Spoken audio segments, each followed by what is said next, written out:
মা, বল। আজকে কি খাবে রাত্রিরে? এই আজকে পাও ভাজি দেখেছি, পাও ভাজি তাহলে কর তোর ওই মুখ, একটু পাও ভাজি খাই আজকে, এই যে। ঠিক আছে। মা খেতে চেয়েছে আর আমি করবো না, এটা হতে পারে না। তো এখানে আমি স্টার্ট করে দিয়েছি পাও ভাজি বানানোর জিনিসগুলো আমি সব স্টার্ট করে দিয়েছি। আমি নিয়েছি, তারপরে সবজি সব সেদ্ধ করে নিয়েছি। এবার আমি কড়াইতে তেল আর বাটার পরিমাণ মতন দেওয়ার পর তারপর পেঁয়াজ আর কাঁচা লঙ্কাটাকে কেটে রেখেছিলাম কুচি কুচি করে, সেটা দিয়ে দিয়েছিলাম। তারপরে দিয়ে দিয়েছিলাম হচ্ছে আদা রসুন বাটা দিয়ে আমি ভালো করে ফ্রাই করে নিয়েছিলাম যতক্ষণ না ওই গন্ধটা যাচ্ছে। তারপরে আমি টমেটো পেস্ট করে নিয়েছিলাম, সেই টমেটো পেস্টটা দিয়ে দিলাম।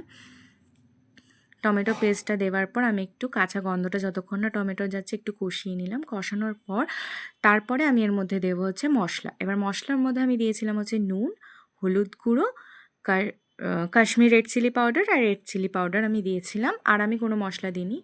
তারপরে আমি ভালো করে এখানে ফ্রাই করে নেওয়ার পর তারপরে আমি দিয়েছিলাম হচ্ছে একটু পরিমাণ মতন জল দিয়ে এটাকে আমি ভালো করে ফ্রাই করে নিয়েছিলাম।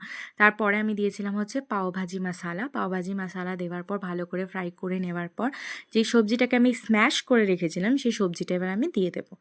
দেওয়ার পর তারপরে একটু ভালো করে সবজির সাথে আমি ভালো করে ফ্রাই করে নেওয়ার পর তারপরে আমি যে আলুটাকে সেদ্ধ করে রেখেছিলাম আলুটাকে আমি হাত দিয়ে স্ম্যাশ করে দিয়ে দিয়েছিলাম। দিয়ে ভালো করে ফ্রাই করে নেওয়ার পর তারপর ধনেপাতা কুচি দিয়েছিলাম, যেটা ভিডিও করতে আমি ভুলে গেছিলাম। দেওয়ার পর আমার এখানে গরম গরম পাওভাজি রেডি হয়ে গেছে। এবার আমি মাকে এটা দেবো, আর মা কি বলেছে মাই সেটা নাও তোমরা তোমার গরম নিজেরাই শুনে গরম নাও। পাও ভাজি, খেয়ে বলো কেমন হয়েছে। ওয়াও, দেখে তো দারুণ লাগছে।